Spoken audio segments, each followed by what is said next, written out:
Ya, bismillahirrahmanirrahim. Assalamualaikum warahmatullahi wabarakatuh.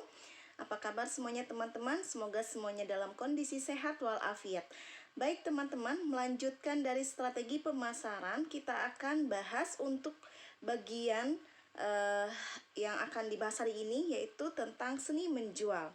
Nah, seni menjual ini juga menjadi bagian dari pemasaran. Ini bagian yang sangat penting dalam pemasaran karena ternyata menjual itu butuh seni, menjual itu butuh keahlian.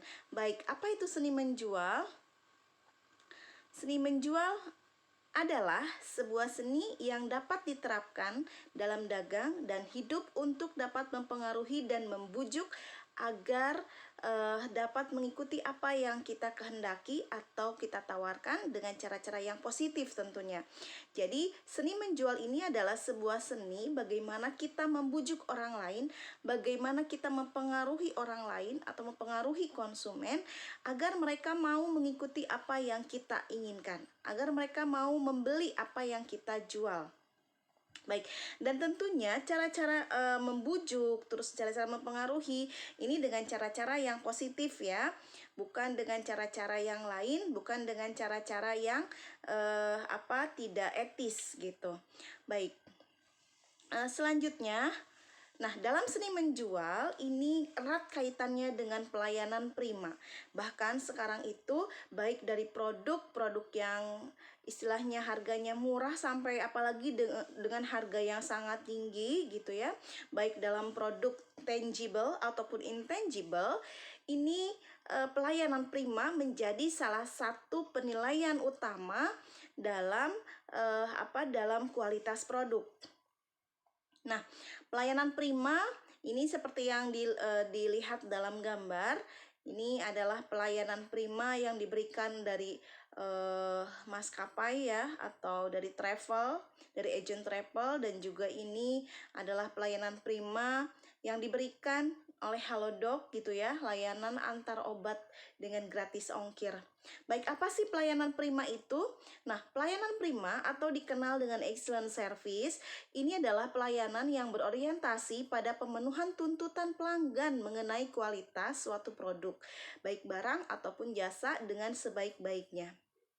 Nah, jadi ini adalah orientasinya itu bagaimana kita para wirausaha itu bisa memenuhi tuntutan para konsumen gitu ya. Jadi kalau konsumen kan biasanya mereka banyak bertanya, mereka banyak mengeluh, mereka banyak menginginkan sesuatu yang terkadang ekspektasi konsumen itu luar biasa sangat tinggi gitu ya. Nah, bagaimana caranya agar kita itu bisa memenuhi ekspektasi konsumen tersebut? Misalkan nih kita jalan-jalan kemana nih? Misalkan kita jalan-jalan ke puncak gitu ya, jalan-jalan ke puncak, ke tempat yang luar biasa mahal, misalkan gitu ya, ke hotel, kita menginap di hotel dengan harga yang sangat mahal. Nah, tentunya ekspektasi kita sebagai konsumen itu sangatlah tinggi. Kenapa? Oh, ini hotelnya sangat mahal gitu. Kalau misalkan hotelnya di situ harganya sangat mahal, tentunya kita ingin mendapatkan pelayanan yang luar biasa gitu ya.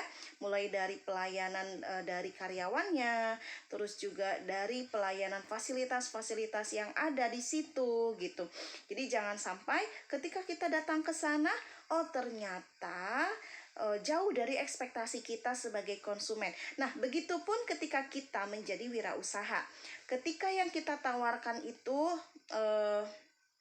apalagi kalau misalkan yang kita tawarkan itu sangatlah mahal, dan tentunya ya ini pasti kalau mahal itu harus memiliki nilai plus, nilai lebih dari yang lainnya gitu. Jadi bagaimana kita caranya untuk bisa memenuhi ekspektasi konsumen atau harapan konsumen gitu ya.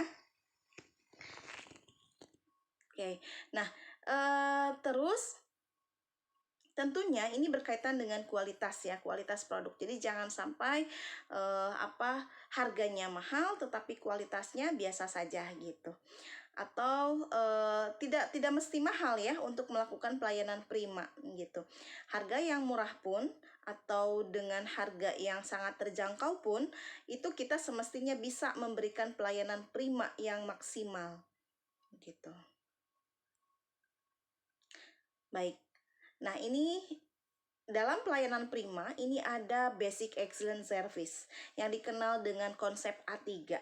Ya, konsep A3 ini merupakan dasar dari pelayanan prima. Jadi basic dasar dari excellent service.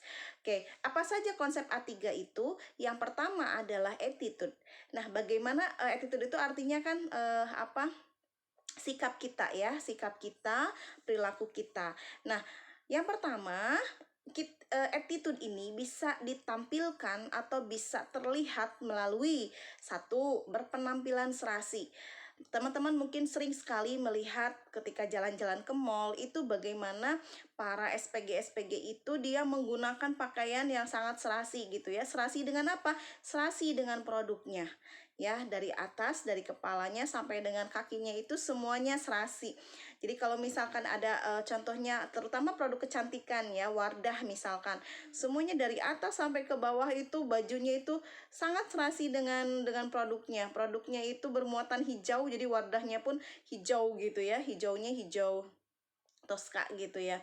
Nah, terus itu yang pertama, berpenampilan serasi, karena ini juga menjadi salah satu daya tarik gitu, berpenampilan serasi itu. Kalau kita jalan-jalan atau kalau kita makan pergi ke restoran, ketika melihat si pelayannya itu menggunakan pakaian yang sangat serasi, pakaian yang sangat indah, tentunya itu menjadi daya tarik bagi kita untuk datang ke sana gitu. Ada nilai tambah gitu. Bahkan dalam hati kita pun ketika melihat pakaiannya serasi, bahkan pakaiannya seragam gitu ya semuanya. Nah, dalam pikiran kita pun ini restoran ini pasti bagus, restoran ini kualitasnya bagus, pelayanannya pun bagus gitu ya, rapih pakaiannya. Nah, itu yang pertama. Lalu yang kedua, bisa ditampilkan dengan berpikir positif. Apa itu berpikir positif? Setiap kita, ini kita sebagai wirausaha, setiap kita melihat orang datang, siapapun dia, dengan pakaian seperti apapun dia, kita harus berpikir positif. Kita harus melihat bahwa dia itu calon pelanggan kita. Ketika pun tidak beli pada saat ini, mungkin suatu saat nanti dia akan kembali lagi ke sini gitu ya, ke tempat jualan kita gitu. Jadi berpikirlah positif, semua orang yang datang itu adalah calon pelanggan kita gitu. Jadi tentunya ketika misalkan melihat semua yang datang itu sebagai calon pelanggan kita, kita akan menyampaikan informasi dengan lengkap, kita juga akan ramah, kita juga akan menghargai gitu ya, akan menghormati pelanggan gitu. Nah, berikutnya cara atau bentuk attitude yang berikutnya itu adalah menghargai pelanggan, yaitu tadi ketika misalkan ada yang datang, kita hormatin, kita hargai, kita juga memberikan informasi yang benar, kita merespon setiap pertanyaan gitu dengan baik gitu ya, dengan ramah. Nah, itu adalah konsep A3 yang pertama. Jadi attitude ya, dari sikapnya. Lalu yang kedua adalah, ini konsep A3 yang kedua adalah attention. Apa itu attention? Attention itu perhatian ya. Jadi yang pertama, bentuk dari attention adalah mendengarkan dan memahami kebutuhan pelanggan. Kan ada tuh ya pelanggan yang suka curhat, atau pelanggan yang suka komplain gitu. Nah, kita dengarkan komplainan mereka, terus kita pahami apa yang mereka inginkan gitu, apa yang mereka keluhkan gitu. Bahkan mungkin dicatat ya, apa yang mereka keluhkan disampaikan, tidak hanya mendengarkan saja gitu. Memang tidak semua komplain, tidak semua keluhan itu kita kita catat, kita sampaikan, kita lanjutkan gitu ya. Ada memang yang pelanggan itu sebetulnya bukan ingin bukan ingin diperbaiki gitu ya dari kitanya, tetapi hanya ingin curhat aja. Ada yang seperti itu. Ketika misalkan kita melihat ada pelanggan yang hanya ingin curhat aja, hanya ingin menyampaikan unek-unek saja, ya sudah, berarti tugas kita adalah mendengarkan mereka gitu. Oke, yang berikutnya adalah bagaimana mengamati perilaku pelanggan. Nah, maksud di sini mengamati perilaku pelanggan itu bukan mengikuti pelanggan. Pernah nggak kamu jalan-jalan ke satu toko, baru masuk itu pelanggan sudah ngikutin kamu, ngebuntutin kamu. Nah, yang dimaksud mengamati perilaku pelanggan di sini itu bukan ngikutin ya, bukan mengikuti, bukan membuntuti gitu. Karena ketika kita mengikuti mereka, itu justru malah risih. Kita juga kan begitu ya, ketika misalkan kita datang terus diikuti, terus ditanya-tanya, baru aja datang udah ditanya apa yang dibutuhkan, terus juga udah ditawarin ini bagus loh, ini cocok loh gitu ya. Bahkan kita kemana dia mengikuti, dia menawarkan dan lain sebagainya. Nah bahkan itu akan membuat pelanggan menjadi risih. Jadi apa yang harus kita lakukan? Yang harus dilakukan adalah mengamati perilaku pelanggan dari jauh. Siapa tahu pelanggan itu membutuhkan bantuan kita gitu ya. Contohnya misalkan ketika kita punya distro. Nah, atau kita punya toko baju gitu ya, yang offline. Nah, ketika misalkan ada pelanggan yang datang, terus ternyata dia mau mengambil pakaian yang agak tinggi gitu ya, yang tidak terjangkau. Nah, disitulah kita harus hadir gitu ya. Di situ fungsi dari mengamati perilaku pelanggan gitu. Jadi kita datang ke sana, mohon maaf, Bapak atau Ibu, ada yang bisa saya bantu gitu. Nah, jadi jangan dicuekin gitu ketika misalkan pelanggan jinjit-jinjit itu mau mengambil baju atau mau mengambil produk yang dia mau gitu. Nah, kita datang ke sana gitu.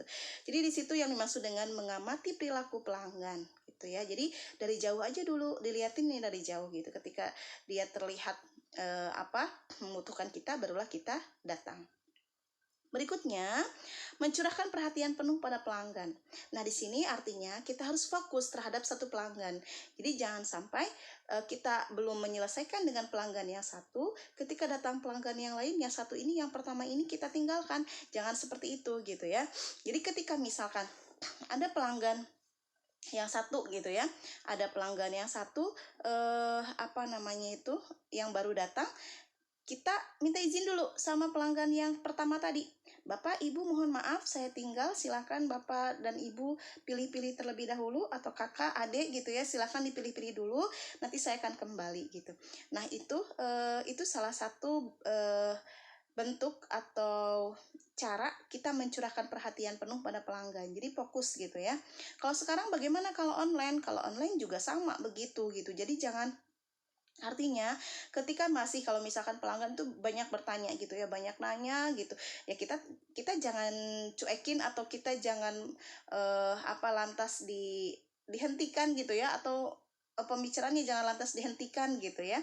Jadi ya target kita kan bagaimana pelanggan itu mendapatkan kepuasan dari pelayanan yang kita berikan ya, terutama ya itu karena itu akan berpengaruh gitu terhadap kualitas si produknya. Kalau misalkan pelayan itu udah komplain, udah nggak suka dengan kita, udah nggak senang dengan dengan pelayanan kita, dia sebagus apapun kualitas kita, dia akan sangat memaki atau akan sangat tidak suka dengan produk kita.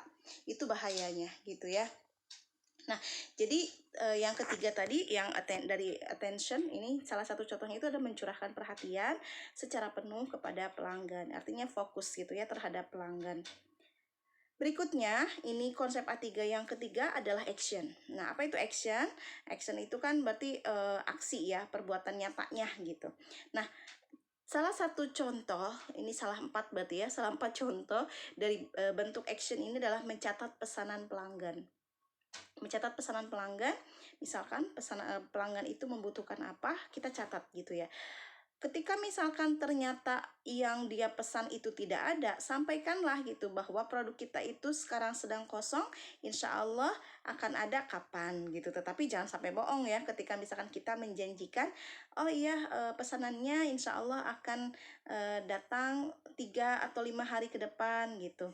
Nah, jadi disampaikan seperti itu. Yang pertama mencatat pesanan pelanggan, lalu yang kedua mencatat kebutuhan pelanggan.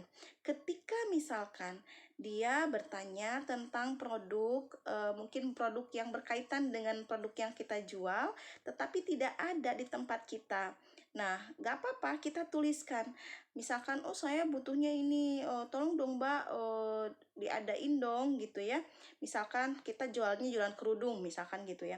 Tolong dong Mbak sekalian diadain kerudung dalemannya. Tolong dong Mbak diadain kerudung cadar. Tolong dong Mbak diadain ininya kerudung yang bisa yang instan gitu ya, pasmina instan dan lain sebagainya gitu. Atau misalkan yang berkaitan dengan itu, Mbak sekalian atuh gamisnya diadain gitu biar sekalian beli kerudung plus beli gamis juga. Nah, jadi ditulis aja apa yang mereka butuhkan, ditulis saja gitu. Kita tuliskan ketika misalkan suatu saat kita mampu memenuhi apa yang mereka butuhkan, ya kenapa tidak gitu. Apalagi kalau misalkan kita sudah punya kontaknya, gampang, kita tinggal kontak dia. Bu, apa yang ibu mau, apa yang ibu butuhkan kemarin sudah ada nih Bu, mangga silakan ditunggu gitu ya. Atau misalkan kalau mau order lewat online, itu sudah ibu bisa pilih-pilih atau bisa kami kirimkan gambarnya begitu ya. Nah, berikutnya adalah penegasan kembali kebutuhan pelanggan ya. Jadi kalau tadi ketika misalkan pelanggan memesan gitu ya, atau ya ini juga sama termasuk penegasan kembali apa yang dipesan oleh pelanggan juga sama termasuk ke dalam bentuk action. Misalkan begini, kita datang ke restoran atau ya ada yang datang ke restoran, kita sebagai pengusaha ya yang buka restonya, terus udah gitu kita menawarkan dengan berbagai macam menu, terus nanti pelanggannya itu menyampaikan dia mau yang mana.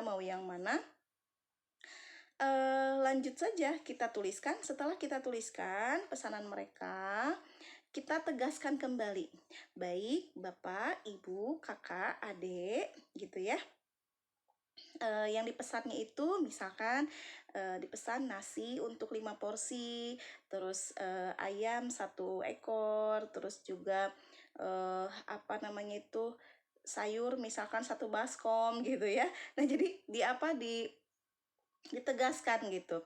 Setelah itu jangan lupa ketika kita menegaskan ditanya ya, betul kan Pak itu yang dipesannya? Itu bentuk penegasan gitu ya. Oh iya betul Mas. Oh baik Bapak, ditunggu ya. Nah, sampaikan juga ditunggu ya. Ditunggunya itu berapa lama? Jangan cuman ditunggu ya gitu. Ditunggu ya kurang lebih 15 menit. Kurang lebih 10 menit. Jadi ada batasan menunggu. Artinya jangan sampai disuruh ditunggu itu 1 jam belum datang gitu ya. Udah keburu lapar, udah keburu hilang kali laparnya gitu ya. Jadi disampaikan ketika disuruh untuk menunggu konsumen kita itu, kita sampaikan berapa lama dia harus menunggu atau waktunya itu kurang lebih berapa lama. Baik Bapak, ditunggu kurang lebih 15 menit ya. Baik Bapak, ditunggu kurang lebih 20 menit ya gitu. Jadi disampaikan seperti itu. Baik, berikutnya adalah mewujudkan kebutuhan atau pesanan pelanggan. Jadi ketika misalkan sudah dipesankan, sudah dicatat, sudah ditegaskan, tinggal ya mewujudkan pesanan pelanggan gitu. Nah, itu adalah basic excellent service atau dikenal dengan konsep A3. Baik, kita lihat ada ini merupakan contoh pelayanan prima.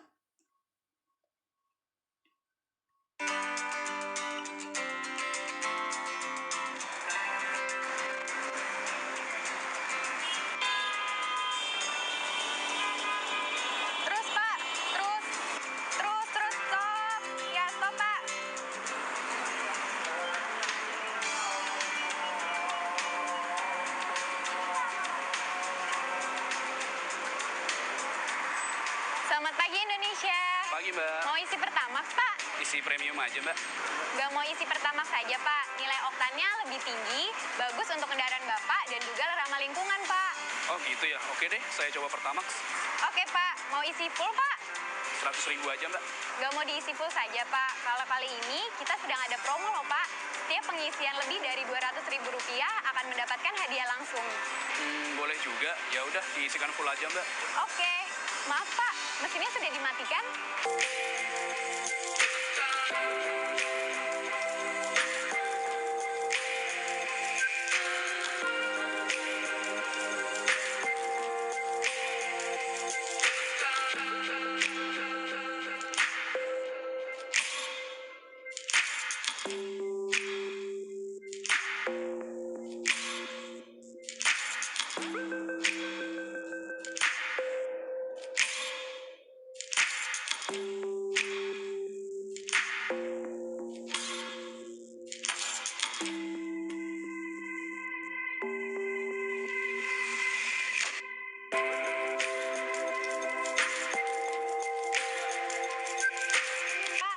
Jadi Bapak bisa duduk-duduk sambil menunggu macet, Pak. Kalau ATM ada nggak? ATM ada di sebelah kafenya, Pak. Oh gitu. Kalau Pertamax EcoSave itu apa ya, Mbak? Pertamax EcoSave itu formula aditif yang ditambahkan di dalam Pertamax sehingga bensinnya menjadi lebih ramah lingkungan dan juga lebih hemat, Pak. Maksudnya? Maksudnya, emisi gas yang dihasilkan oleh kendaraan Bapak menjadi lebih ramah lingkungan dan juga dengan jumlah liter yang sama dapat menempuh jarak tempuh yang lebih jauh dibandingkan dengan bahan bakar lainnya, Pak. Ya, sudah penuh ya, Pak? Iya, Mbak.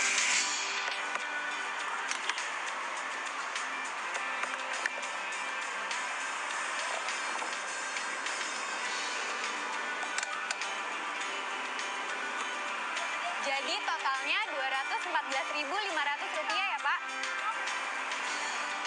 Uangnya Rp250.000.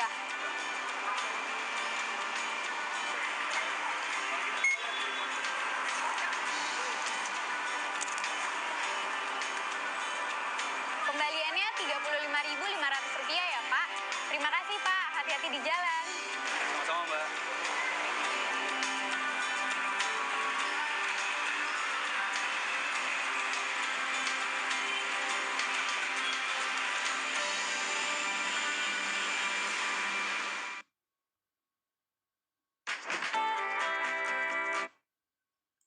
Oke.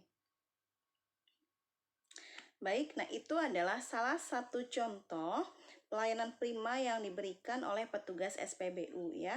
Jadi bahkan di situ sampai detil gitu ya, dia menyampaikan SOP-nya mulai dari bagaimana ketika dia harus menyambut kedatangan pelanggan, terus dia menanyakan ke pelanggan tentang produk yang akan dibelinya gitu.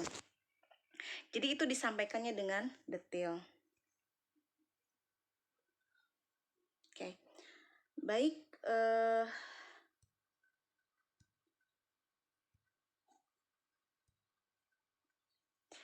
Baik teman-teman, nah itu juga menjadi contoh ya, menjadi contoh basic excellence service yang diberikan oleh siapa?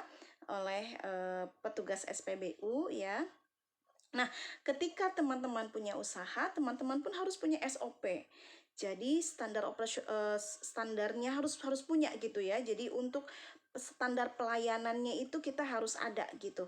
Yang supaya apa? Supaya pelayanan yang diberikan oleh para pelayan atau oleh para karyawan kita itu semuanya sama. Artinya, siapapun yang menjadi pelayannya semuanya sama sehingga penilaian terhadap produknya pun tidak berubah-ubah gitu. Saya pernah datang ke satu rumah sakit di mana rumah sakit tersebut rumah sakitnya lumayan bagus gitu ya, tetapi ketika si